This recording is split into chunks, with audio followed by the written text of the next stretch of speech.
Hey everyone, it is Monday, the Monday after the third Sunday in Advent, and as promised, I am posting the message that we shared at church, live and in person on Sunday.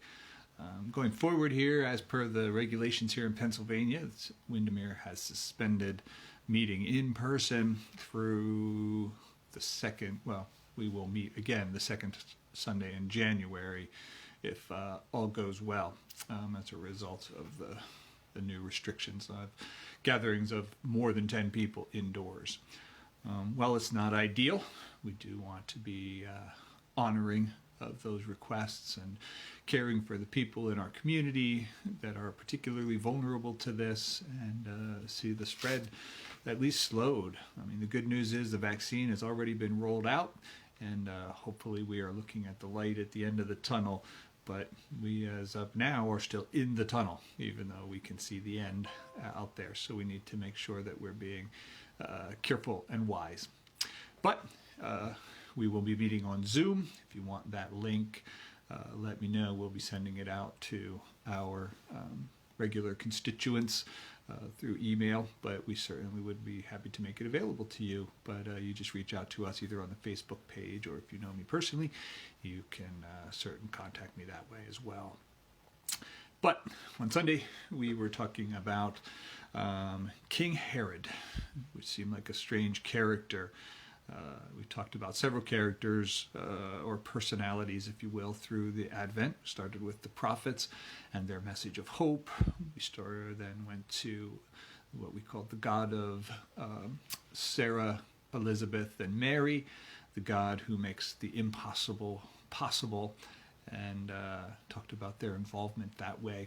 And this week we're going to talk a little bit about Herod, who is a different kind of character, not generally one to be celebrated, but an important one nonetheless in helping us see and understand our world. And so I can't believe we are in the third Sunday of Advent. We have only one more Sunday, and then Christmas will be upon us. And in a year that seems to drag on and fly by all at the same time, I'm ready to see this year come to an end. And Advent is a season of waiting, which we've been talking about, in anticipation of something better that's coming, seems particularly poignant this year. We wait for a new year and hopefully a vaccine that will allow a return to life that is not marked by reactions to a tyrant disease called COVID-19. And so in the scriptures, we seek to find that hope, that understanding, to see that God is still with us just as he promised. And yet we do that sometimes by looking at some hard stories. And this week we're going to look at King Herod, which is kind of a hard story, because King Herod is not a good guy in the story. He shows up in the telling of the events surrounding the birth of Jesus around Christmas. He shows up there in the telling. And one of the things we've noted about the Bible over the years together is that the Bible doesn't shy away from telling those hard parts of the story. The Bible doesn't try to turn every moment into one of sunshine and happiness. It can be brutally honest in its depictions of the world as many people have known it throughout history.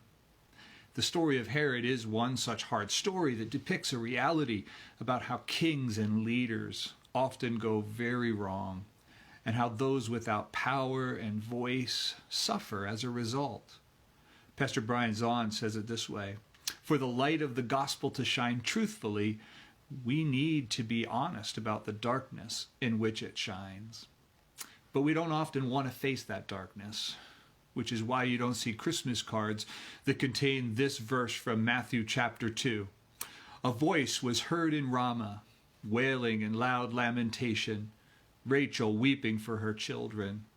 She refused to be consoled because they are no more.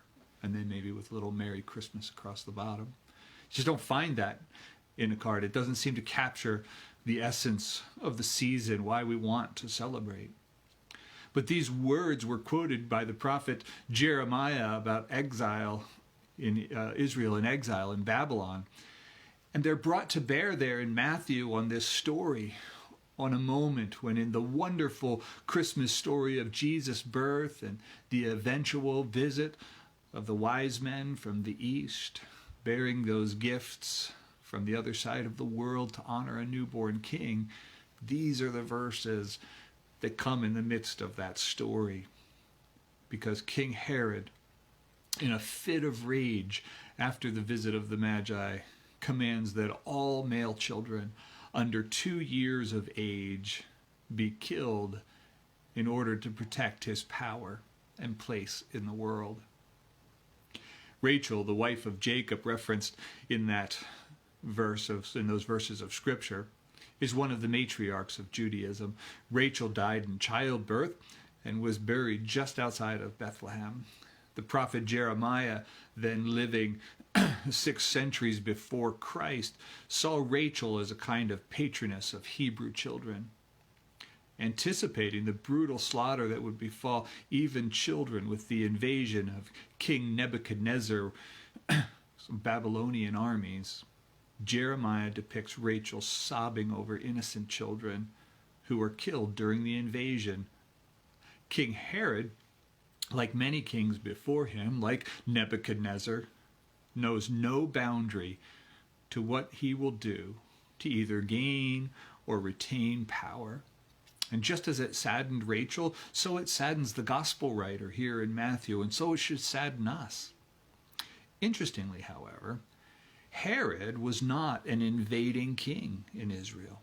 Herod was Jewish.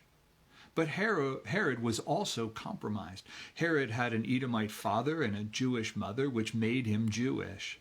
But he did not descend from either the Davidic or Hasmonean royal line, which simply means that he was not an heir to the throne.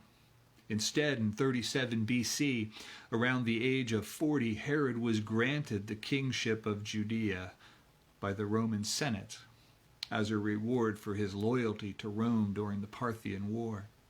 Following a ceremony in Rome, Herod walked out of the Senate affirmed by the 2 most powerful men in the world at that time, Caesar Augustus and Mark Antony. Herod then led a procession up Capitoline Hill to the Temple of Jupiter, where the newly crowned King of the Jews offered a sacrifice to the chief deity in the Roman imperial religion. Now, this should give you some idea why pious Jews were not thrilled about Herod as their king.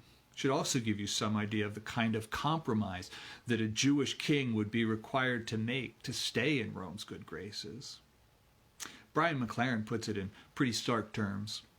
He notes, a descendant of slaves, Jewish Herod, is behaving like the ancient slave master, Pharaoh. The world is not so easily divided into us and them, good and evil, because there are times when sometimes those who are a part of us become more like them when given sufficient power and opportunity. Exiled poet, Russian poet Alexander Solzhenitsyn, in writing about oppression and evil in the world, some of which he experienced firsthand, wrote this: "The line separating good and evil passes not through states, nor between classes, nor between political parties, but right through every human heart and through all human hearts. This line shifts inside us. It oscillates with the years." So why talk about this guy Herod at the most wonderful time of the year? One of my most favorite times, as we're anticipating a big snowstorm and maybe a white Christmas. Why drag us down into the darkness of children being killed to serve the interests of an egotistical megalomaniac bent on retaining power at all costs, even at the cost of the lives of children? The answer is that this is the kind of world that Jesus comes to. Not a world where life was simple and quiet. Not a world that we have lost and should be looking to return to because ours is so uniquely difficult and frustrating. No, Jesus came to a world that was filled with the same kind of darkness that we all still face. Jesus came to a world in which darkness was the normal state of affairs, and he shined a light. He shined a light on a path forward, just like he does today, continues to do today, through the power of his Spirit at work in and through his people. Herod then serves as a reminder to us of a couple of things. One, just because a leader is one of us does not mean that he's doing God's work in the world. Just because the leader we think represents God and us in existing structures will save us doesn't make it true. Just as those Jewish leaders who declared to Pontius Pilate in John chapter 19 before Jesus died that they have no king but Caesar, because in that moment they wanted the power of Caesar to do what Caesars did and do, which was kill their enemies to secure their power. But here's the thing. You've heard the saying that the ends don't justify the means. Well, that's because ends and means are so intimately related that the means are simply the ends in the process of becoming. That is, you cannot, for example, deal in death in the name of life. Zond again said it this way: you can bomb the world to pieces, but you can't bomb the world to peace. Jesus' life, death, and resurrection is the means by which he brings his kingdom to us. And they are the means that demonstrate a very different posture in the world than the posture we see in the leaders throughout history. The posture of Jesus as he leads is to serve, to suffer with and for others, and to love even those who persecute and work against him. Jesus is everything that Herod is not. So as we come to the close of this third Sunday in Advent, we lit another candle.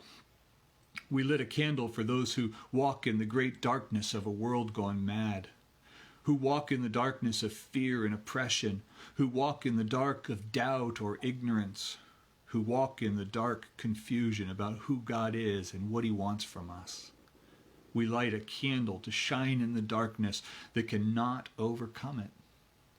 We lit a candle for all who suffer in whatever manner in our world. But we also want to know that our facing the darkness and lighting a candle in acknowledgement of suffer can never be a substitute for our willingness to walk into the suffering of others, whether big or small, and bring light to shine. Not in denial of the darkness, but in defiance of its claims on our lives. The Herods of the world can do real damage, make no mistake, but they cannot finally destroy us, because God and Jesus has destroyed their one ultimate weapon, which is death, which according to 1 Corinthians 15 has been swallowed up in victory through the death and resurrection of Jesus, whose birth we anticipate celebrating, and whose life is offered to us as our own, so that we can say with Paul in 1 Corinthians 15, but we have this treasure in jars of clay, to show that this all-surpassing power is from God and not from us. We are hard-pressed on every side, but not crushed, perplexed, but not in despair, persecuted, but not abandoned, struck down, but not destroyed. We always carry around in our body the death of Jesus, so that the life of Jesus may be revealed in our body. For we who are alive are always being given over to death for Jesus' sake, so that his life may also be revealed in our mortal body. So then, death is at work in us, but life is at work in you even more. May you know the power of that promise, that hope, that light that shines in the darkness. May it not obscure the darkness or blind us from the actual darkness that exists, but encourage and empower us to continue to walk through, to know that God has promised one day all will be made right. I hope you have the merriest of Christmases in the midst of some very dark times in our country, in our world, and in the lives of many people who are suffering in so many different ways as a result of this pandemic. But may you not just know hope, but may you become hope. May we all become hope that is rooted in the life, death, and resurrection of Jesus, the King of Kings and Lord of Lords, who has come in the form of a baby, made himself vulnerable to that very same darkness, and yet was able to overcome. I love you all. I hope again that you have a great week. Enjoy the snow. I know some of you hate it, but I absolutely love it. I stacked the firewood on my porch to have a fire, so I am looking forward to being snowed in and enjoying that, and I hope you can do the same as well. Love you all, and we will see you next week.